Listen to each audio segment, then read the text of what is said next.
სტიქიის შემდეგ კი მთავრობა ზარალს ითვლის ამ საკითხზე სასაუბრო დღეს კანცელარიაში პრემიერ-მინისტრი ნიკა გილაური დაზარალებული რეგიონების გუბერნატორებს შეხვდა, სადაც გუბერნატორებმა რეაბილიტაციისთვის საჭირო პროექტები წარადგინეს და იმ თანხაზე ისაუბრეს, რომელიც მათ განხორციელებას ესაჭიროება. უკვე ცნობილია, რომ რეაბილიტაციისთვის საჭირო ფინანსები მთავრობის სარეზერვო ფონდიდან გამოიყოფა. რამდენი მილიონი დაიხარჯება დაზიანებული სახლების, გზებისა და ხიდების აღსადგენად და როგორია სტიქიის შედეგები, ნახეთ ანით ამაზაშვილის სიუჟეტში.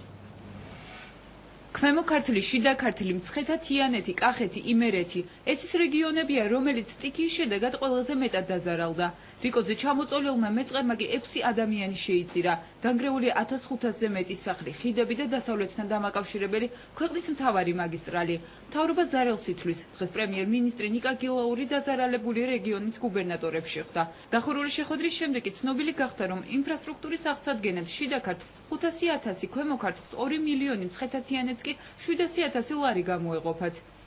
კონკრეტულ ციფრებზე ლაპარაკი არ ყოფილა, მაგრამ ჩვენ ძირითად ინფრასტრუქტურას რაც სტიქიამ გაანადგურა, ეს არის გზა, ხიდები, კანალიზაცია, წყალმომარაგება და ასე შემდეგ, ყველაფერს ავადმყოფთ. ეს ჯერ კიდევ მიმდინარეობს საითვლება და სავარაუდოდ 500.000 გამოიყოფა ამისთვის, რომ ხიდები ინფრასტრუქტურა იყოს აღდგენილი. გაკეთებულია პროექტები, დაყენებული იქნა პრემიერთან ეს საკითხები და საკითხების აბსოლუტური უმრავლესობა გადაწყვეტილია და უკვე უახლეს დღეებში წავა აღდგენითი სამუშაო. ჩვენის მხრიდან, ქვემო ქართლის მხრიდან მოთხოვნილი იქნა 2 მილიონი ლარი, რათა მოწესრიგდეს ის ინფრასტრუქტურა, რომელიც სტიქიამ დააზარალა და იქნა დაკმაყოფილებული პრემიერის მხრიდან. ფინანსთა მინისტრის მოადგილის პაპუნა პეტრიაშვილის განცხადებით, თანხები ბიუჯეტში საკმარისია და სტიქიის შედეგებს მთავრობა სარეზერვო ფონდებიდან დაფარავს. ჯერჯერობით ვერ კონკრეტულ თანხას ვერ ვიტყვით, ზუსტად არის დღეს იქნა სხვადასხვა ადგილები დასახელებული და სწორედ ამ დღეებში დაზუსტება ციფრები და რაც იქის არ უნდა იყოს სარეზერვო ფონდში შედარებით თანხები არსებობს, ეს მოხდება დაფინანსება ამ თანხებით.